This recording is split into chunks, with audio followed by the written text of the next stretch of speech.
It's Wednesday morning in Lagos. Good morning, everyone, and welcome to the program. I am Nifemi Oguntoye. We'll begin this morning with an update on our coverage of the political situation in Rivers State. We understand that members of the Rivers State House of Assembly have now withdrawn the impeachment notice served on Governor Siminalayi Fubara. The 24 lawmakers at the resumed sitting at the Assembly quarters in Port Harcourt said their change of heart was in compliance with the resolution brokered by President Bola Tinubu. In the notice of withdrawal read on the floor of the House, the lawmakers said the decision was made out of respect for Mr. President.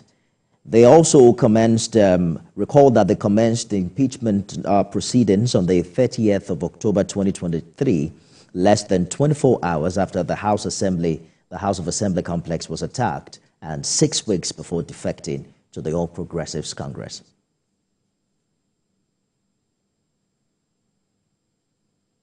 We will not be proceeding with this course of action following the agreements reached after a reconciliatory meeting convened by His Excellency Bola Ahmed Tinubu, GCFR, President and Commander-in-Chief of the Armed Forces of the Federal Republic of Nigeria, on the 18th day of December 2023.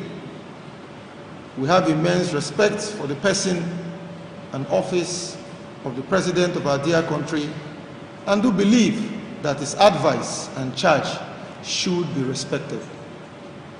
We remain committed to our promises to our various constituencies and would continue to render our best to them with God on our side. And please, Mr. Speaker, do convey our gratitude to President Bola Ahmed Tinubu, the Grand Commander of the Federal Republic, for his fatherly rule and commendable commitment to the unity of this country and enduring peace in Rivers State in particular.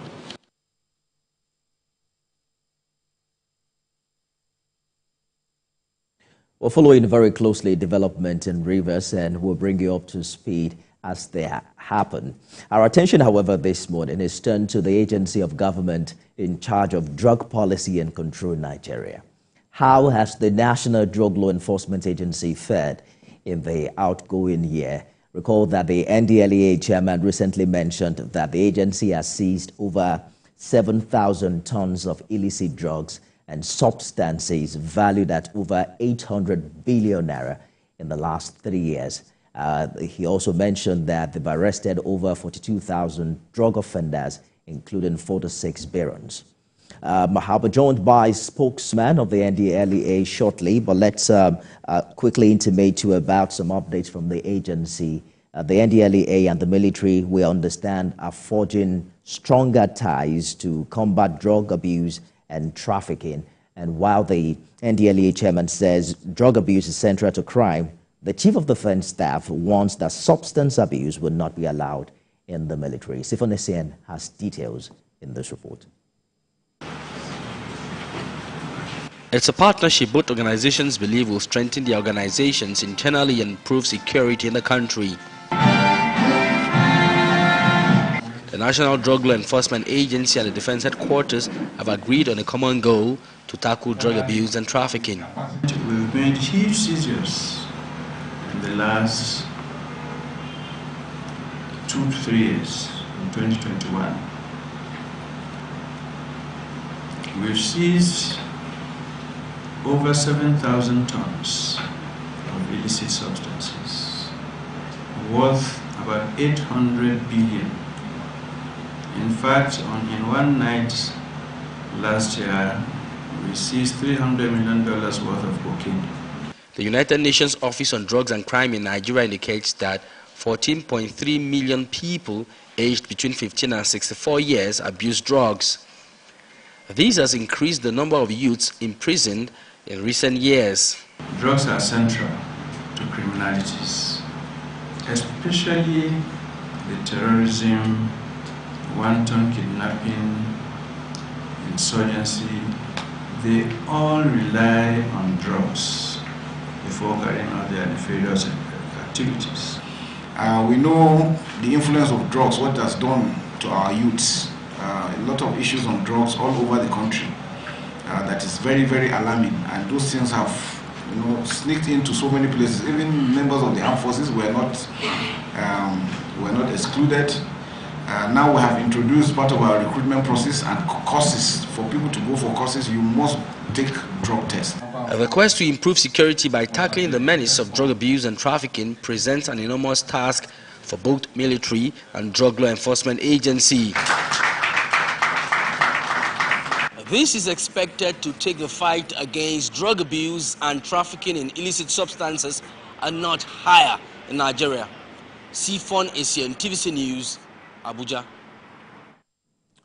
I'm joined now by spokesperson of the NDLEA, Femi Babafemi. He joins us live from Abuja. Thanks for joining us on the program. The chairman of the agency has been reeling out some interesting figures, including 29,000 plus drug users that have been counseled and rehabilitated in the past 3 years. Precisely what are the agency's numbers in 2023 relative to previous years?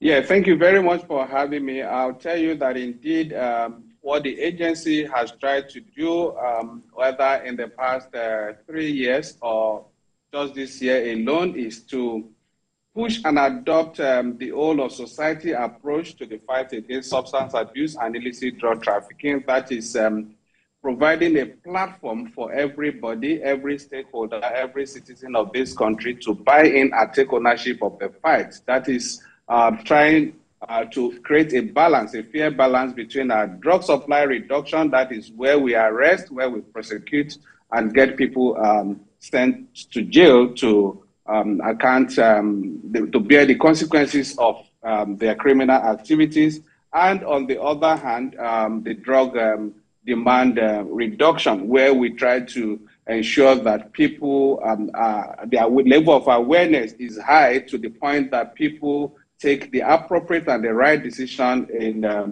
avoiding substance abuse or even getting involved in in illicit drug trafficking. And when in situations where some people are already involved, we also create the platform or the system for them to also get help, to seek help, so that their situation don't really get bad. And so all of these we have been doing, and I can also tell you this has also been intensified in 2023, where in 2023 alone, we've had more than 12,000 arrests in 2023 alone. The figures you rolled out earlier, which the chairman actually gave during the visit of the Chief of Defense Staff some days ago, really had to do with the figures of arrest and seizures and activities of the agency in the last 3 years. But like you asked me, the figures for this year, when it comes to arrest, we had more than 12,000 arrests and seizures, over 1,387,905.37 kilograms of illicit substances have been seized this year alone, with more than 3,000 convictions just this year alone, while our counseling and rehabilitation department have also taken care of about 10,000 drug users, while cannabis farm plantations destroyed this year alone also goes as high as over 200 hectares. So all of these we have done this year. But if you look at what exactly have read out, that there is a fair balance between our drug supply reduction efforts and our drug demand reduction efforts. Our drug demand reduction effort, we try to drive this through our WADA advocacy campaign, where officers and men, whether on their own or in partnership with other stakeholders, go all across the country to schools, to marketplaces, to places of traditional rulers, to communities, to faith-based organizations, the mosques, the churches, to push the message of substance abuse, anti-substance abuse messages, WADA messages to them, so as to equip the people with the right knowledge, with the right information for them to avoid substance abuse. All right, Mr. Babafemi, you've reported over 12,000 arrests this year, if I'm following keenly, and 3,000 plus convictions. Many are concerned about how many of the drug lords have really been convicted in the past year. For the 6 barons were arrested in the past 3 years, Are you concerned about whether or not you are convicting the brain behind the foot soldiers? And are you having issues securing convictions in that regard? I'll tell you that our conviction rate is 95%, and just this last weekend, we indeed issued a statement on the conviction of one of them, the man who was actually caught producing methamphetamine in his VGC mansion in Lagos, who was arrested last year, and that was last July, and he was prosecuted, and just this year he was convicted, sent to 4 years imprisonment, and we also, after that, we also went after his mansion and his vehicle, which we also got forfeited to the federal government of Nigeria. And that was on the basis of that we issued a statement last weekend to let the public know that indeed all of these people are actually paying for what they have done. And quite a number of others like that also have been going through this. You also, I'm sure if you also been following our activities, especially on our website, on our social media handles, we've also tried to, we've also had quite a lot of some of those cases also ongoing in the courts at the moment. And we're glad, we're hopeful that by the grace of God in the coming weeks, in the coming months, definitely we'll get convictions on all of them, because we're sure that we're very certain of, because of the high rate of the conviction rate we have in our cases, because right. we actually, when we arrest people, we arrest them with evidence. Is there a watch list the agency is working with, or do you have an idea of the numbers of, for instance, drug barons and drug offenders, in order to, better evaluate if these numbers are significant enough to guarantee success? Absolutely, absolutely.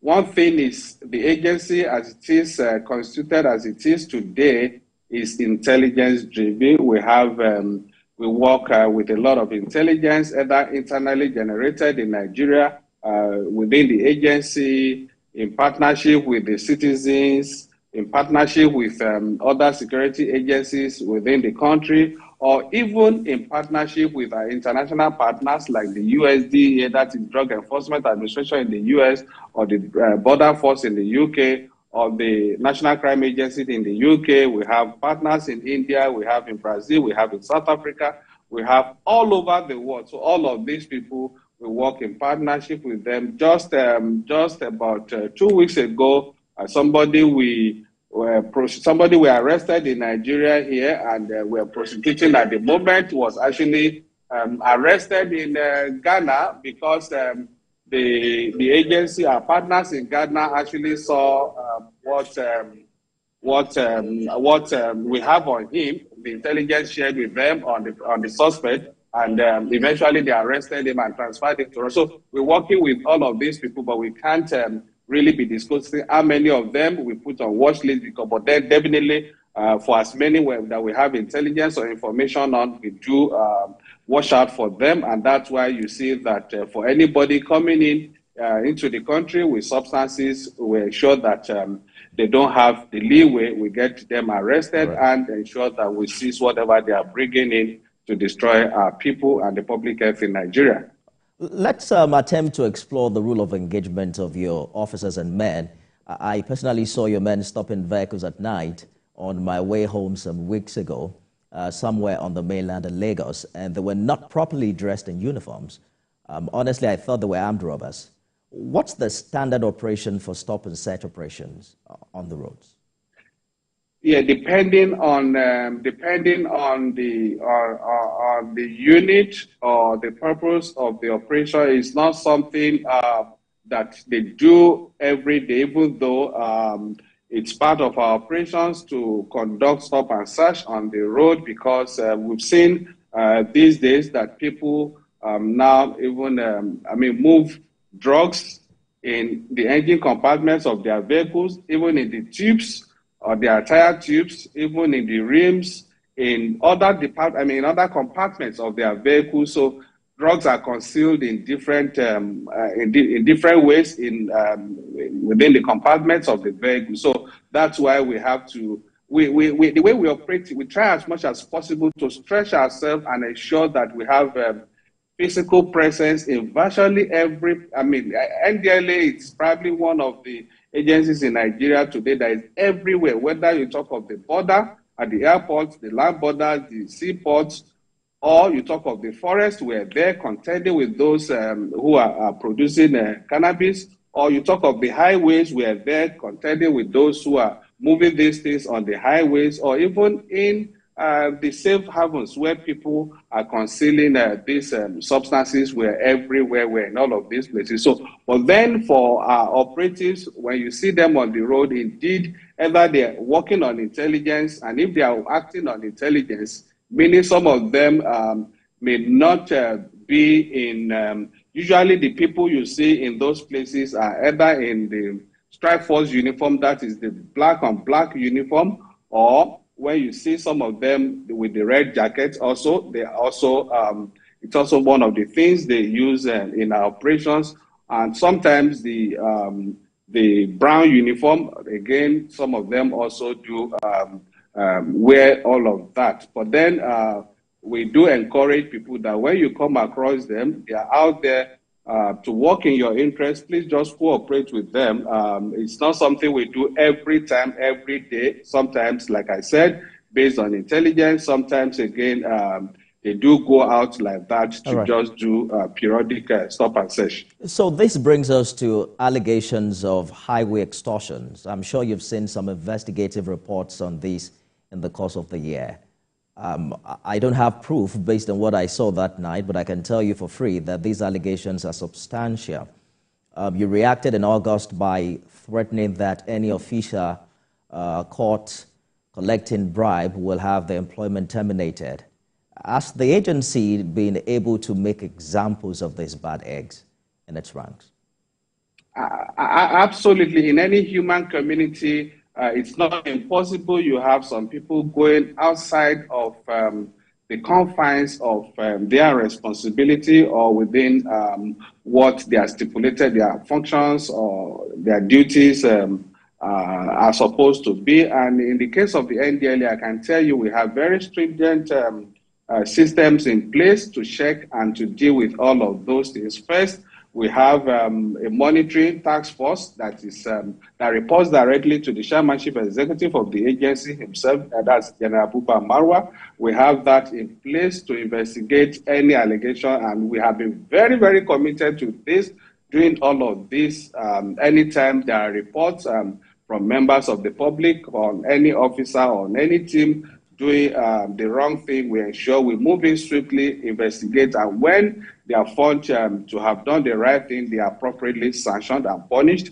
Beyond that, again, we also have, and this, the men of this task force, they are all over the country, they are in all the commands, all the units, all the formations, even quite a lot of officers don't even know who they are. So, and even they themselves don't even know who is watching over them. So that's how far the chairman actually gone to ensure that everybody is on her toe. That is for that. Then beside the chairman's monitoring task force, we also have the current chairman of the agency. When he came in, one of the first things he also did was to set up the office of the provost marshal for the agency. This is also part of the process to ensure discipline within the rank and file, within the officer cadre, and also ensure that anybody who does the wrong thing is also made to face disciplinary measures. And the provost marshal office, even up to this morning, shortly before I came on this program, the provost marshal was right in my office to check to discuss a matter with me. So all of this, we're all working. Everybody is it's very much involved in this to ensure that nobody, but I can tell you that relatively and comparatively, officers and men of the NDLEA have been very, very professional in their conduct, and they have been doing the right thing most of the time. But for a few others who may steer off the line, I can tell you that indeed they are not finding it funny, and it's not possible with the systems in place now. It's not possible that they will also find it funny. Sounds like you've had official complaints being lodged in this regard, but how can commuters, report such infractions or people who have experienced that themselves? Yeah, for any most of the complaints we've gotten from the roads are not really about extortion, because we do encourage people, where you talk of extortion, please let's have some shred of evidence to be able to establish the case, because you need evidence to prove such a case. What is evidence in this case? You mean they have to bring out their phones to record? What do you consider evidence? Yeah, in this case, for instance, if somebody is asking you, these days nobody carries cash around to pay anybody for anything. Somebody must be able to say, okay, give me this POS to pay into, or give me this bank account to pay into. All of those things, those constitute evidence in this case. And like I was trying to tell you, that indeed most of the cases, complaints we've had to do with people who are probably impatient on the road when they are traveling, or even a lot of people don't also know that the agency has a responsibility to be on the road. They say, oh, we found your men on the road. Are they supposed to be on the road? We do explain to them that indeed they have a responsibility to be there. It's part of their job. They are not on illegal duty. They are right there to do the right thing to protect. What they are doing is also in your own interest, because if drugs move around, you never can tell. You may not be a direct victim, but you could be an indirect victim, because the driver taking you on that trip would have gotten access to some opioids, and taking you on a trip, and he loses his mind. He doesn't have control of his of the wheel, and before you know it, something happens, and that way you also become a victim. So that's why we do encourage people to please try and endure some of these things. Just a few minutes that they will stop your car, search, and I can tell you, I've been on radio programs where people have called in to actually commend what the officers of the agency are doing on the highways, and they've also commended their professionalism. That I can tell you. But indeed, most of the complaints, like I said, border on people's being impatient with them, that they are wasting their time on the highway, or some don't even know that they are also allowed, or they have a responsibility on the highway. So a lot of people don't also know that, and that's why anytime we have the opportunity like this, we do let people know that indeed they have a job to do on the highway, and what they are doing is also in the interest of the complainant. I remember having a conversation with you on the news earlier this month about an attack on the NDLEA officials in a forest in Edo State. I know your men carry guns, but are they trained to repel heavy gun attacks of this nature, especially when the criminals come prepared? Absolutely. I'll tell you, if were it not for that, were it not one for their competence, were it not for the fact that they are well armed, were it not for the fact that they are also professional, what you saw in that incident could have been worse. And I can also tell you that indeed that community has actually been pleading and begging the agency, because they know that we will not let that go. We'll definitely stay on. Even at that, we'll definitely, the criminals involved in that, they know that indeed they have no hiding place, and they know that they have lost sleep, they have lost their peace, because we will make sure we go after them until every one of them is brought before the law. Indeed, men, I tell you, that's why we have the strike force. That's mostly those you see in the black uniform. They actually were trained professionals, trained within the country, trained outside of the country, but our counterparts out there, they are well trained in the UK, in the US, in France, all over the world. These are people that have gone for a lot of training. And even in Nigeria here, the Nigerian Army also has been very supportive. The military has been very supportive in the training of these men. And that's why we are able to go deep into the forest. These are things that were never heard of before, because you dare not go into the forest in the night. Given how ferocious, how deadly these people could be. But now we go in there, by the grace of God, we're getting some support from the government, through which we're able to get some armored vehicles, in which some of these officers moving into the forest in the night. We're praying, we're pleading for more support from the government, and we can tell you that indeed we're going into places. Just imagine in the last couple of months, we've been able to destroy more than 1,000 hectares of cannabis plantations. Nobody dare go into this forest before, but now men are going into those places, destroying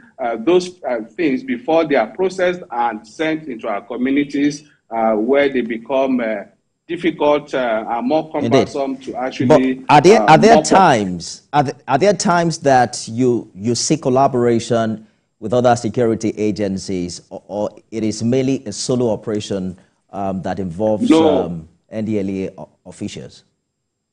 No, I can tell you that the kind of work we do, we cannot do it alone, whether as an agency. Even it's not what the government of Nigeria alone can do alone, as in all alone. That's why I told you in my earlier remarks that indeed the fight against substance abuse in Nigeria, what our major strategy has been a whole of society approach, getting everybody involved. That was the whole essence of the launch of War Against Drug Abuse, WADA Advocacy Initiative in June 2021. And the whole essence of that is to mobilize every citizen, every stakeholder to buy in and take ownership of this. So indeed, I can tell you that we work with other security agencies, whether you talk of the military. Mr. Babafemi, I think we lost your audio. You might have to unmute yourself, particularly as we seek to understand the operations of the NDLEA locally in the course of the year. Yeah, so indeed we can't do it alone. We need everybody. All right.